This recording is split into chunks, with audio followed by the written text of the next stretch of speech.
ভাই অনেক তাল বাজাইছেন ভাই, এবার একটু থামেন। হ্যাঁ, এবার বেশ ভালো লাগতেছে। হেই, ইটস মি সামি। আচ্ছা, আপনারা তো অনেকেই তো মেডিকেলের এই সিম্বলটা দেখছেন, কিন্তু ভাবছেন কি যে এটা কি বা এটা কেন ইউজ করা হয়? মানে মেডিকেলের সাথে এই ডান্ডা আর সাপের আসলে সম্পর্কটা কি?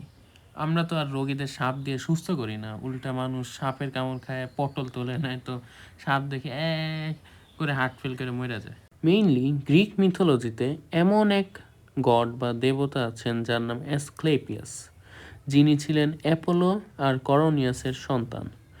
তো এই অ্যাসক্লেপিয়াসকে ধরা হয় মিথোলজিতে the Greek god of medicine and healing. But জন্ম থেকেই তার মা ছিল না, আর অ্যাপোলো তাকে কায়রন এর কাছে মানুষ করতে দেয়, যিনি ছিলেন সেন্ট্রর। এই সেন্ট্রররা হাফ ঘোড়া হাফ মানুষ টাইপ আর কি।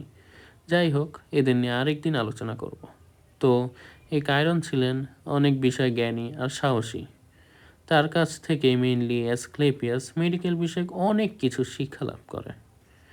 বাট বড় হতে হতে সেইগুলোকে অন্য লেভেলে নিয়ে যায়। তার কায়দা এত জোস ছিল হিলিং প্রসেসের যে সে নাকি মৃত মানুষদের জীবিত করতে পারত। আমি জানি ব্যাপারটা পুরোটাই মিথিক, তবুও জোস। তাই এটা দেখে সব মানুষজন তো পাগলা পুরাই।